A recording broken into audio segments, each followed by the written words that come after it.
Magandang araw po pala sa lahat ng makakita ng video na ito. Ako nga po pala si Jan Kiramti Abdurrahman, ang inyong tagapaglingkod sa araw na ito. For today's video po ay gagawa po ako ng report video about sa disaster na nangyari sa CI Zamboanga Sibugay.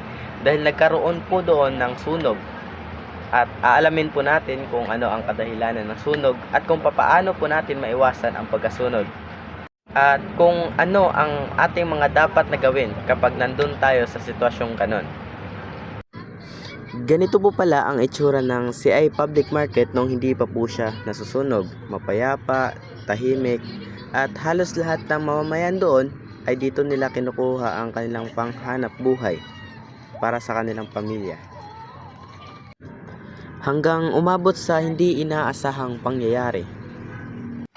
Nangyari ang sunog noong February 24, 2025 sa kadahilan ng may 1 litrong gasolinang natapon at natapunan ito ng ng may apoy na sigarilyo, kaya nagkaroon ng sunog at hanggang sa kumalat ang sunog sa buong market.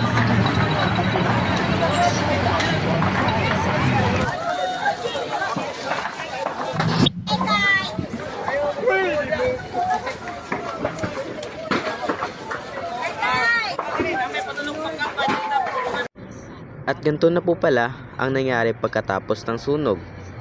Maraming mamamayan sa CI Zamboanga Sibugay ang nawalan ng pamumuhay. Marami ang mga nalungkot dahil nasunog ang lahat ng kanilang mga paninda. Kaya lesson learned, kailangan po nating mag-ingat sa ating mga bawat galaw. Dahil sa isang pagkakamali lang po natin ay maaari tayong makasira ng pamumuhay at marami tayong madadamay na tao.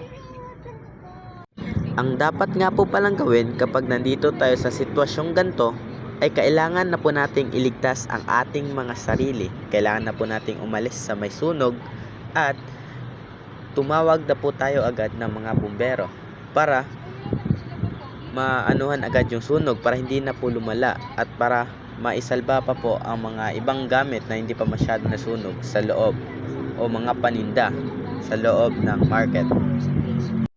At yun lang po. Ako nga po pala ulit si Jan Kiramti Abdurrahman.